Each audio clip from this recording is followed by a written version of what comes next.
Harmonize ameachia tracklist ya album, official tracklist ya album yake ya 31. Leo ni tarehe 26, bado 28. Tuseme siku 8, siku 9 zimebaki. Sema siku 8 zimebaki. Tarehe 4 ndo natoka. Siku 8 tu, maana wiki hii moja kutoka sasa hivi tunavyoongea. Album ya Harmonize ya 31 inatoka. Nafikiri hii ndio album ambayo inasubiriwa zaidi Tanzania. Kwangu mimi.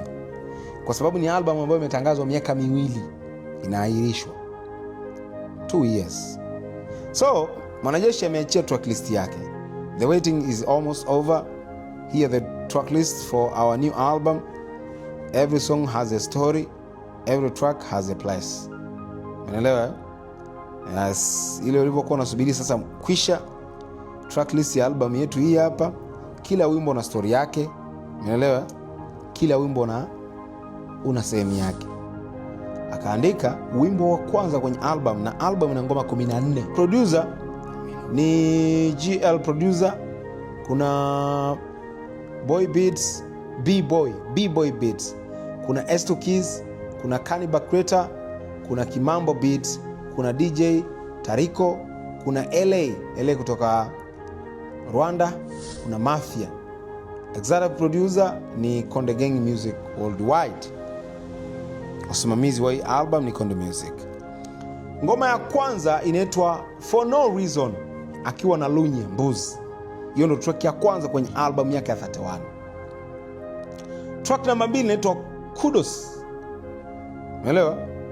Kudos, hii ni Kudos ile ya ongera Track number 3, hii yuko peke yake. Track number 3 inaitwa Beautiful, yuko na Wande Cool. Of course inaonekana Beautiful ni remix ya Beautiful.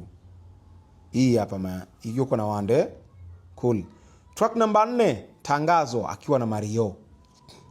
Track number 5, Huyu, akiwa peke yake. Number 6, I Do, akiwa na Levis, Mkongomani anaishi Ufaransa. Namba 7, Siwezi, akiwa na Vivian Boy Rayvan. Namba 8, Loser, akiwa na Sofia Nzau kutoka Kenya. Namba 9, Imeshindikana, akiwa na J Melody Bongo. Namba 10, Bump Ride, akiwa na Mayakuni kutoka Nigeria.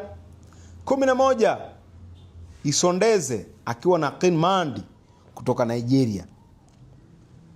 Namba 12, Bia, akiwa na Stone Boy. 13, All Night, akiwa na Dako and Yemi Alade. Dako ni Mnigeria, Yemi Alade ni Mnigeria, wapo kwenye ngoma moja. Then track number 14 inaitwa 31 and 31, ambaye imebeba jina la album. Yuko na Mohamed Ramadan kutoka Misri. Mohamed Ramadan kutoka Misri. Huyu mshikaji ndo anaongoza kwa kuwa na subscriber wengi YouTube. Achana na Diamond kusini mwa jangwa la Sahara. Sasa huyu ndio king of YouTube Africa. Yani for the first time nimekutana na huyu mshikaji anafanya kazi na wasanii kutoka kusini mwa jangwa la Sahara. Mimi sije, labda mtu ananiambia kafanya kazi na msanii gani. Huyu ndio king of, yani hawa ndio wasanii ambao, huyu ndio mshikaji ambaye ukienda kwenye mataifa yanayozungumza Kiarabu brother, mataifa yanayozungumza Kiarabu noma, huyu ndio mfalme wa YouTube Afrika nzima. Afrika nzima ndio Mohamed Ramadan kutoka Misri. Kafanya ngoma na Harmonize 31, ambayo ndo album, ngoma ya mwisho na ndo ngoma iliyobeba jina la album. Na yani kwa kweli ngoma ambayo mimi natamani kuisikia ndo hii. Natamani kuisikia ngoma ya Mohamed Ramadan hii ya 31, natamani kuisikia ngoma ya Bia akiwa na Sonboy, natamani kuisikia ngoma akiwa na Kenmad, natamani kuisikia ngoma akiwa na Ined Bump Pride akiwa na Mayakun, natamani kuisikia ngoma akiwa na Sofia Nzau. Then natamani kuisikia ngoma akiwa na Levis. Hapo kutakuwa na kitu cha utofauti tu.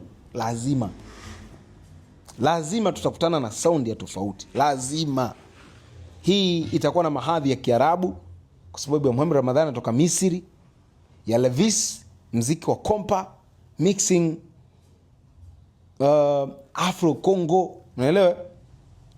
Kuna mziki fulani wa kompa utakutana na kwa ya Levis. Kwa Mayakuni utakutana na, kama Mayakuni mnamfahamu kama Ruga fulani hivi, unaelewa? Yes, Kanimadi mnamjua, The African Love. Mnamjua American Love alimba ngoma ya American Love Kilmande. Kiukweli natamani kuzisikia na nilizungumza hiki ndakizungumza kama mara ngapi.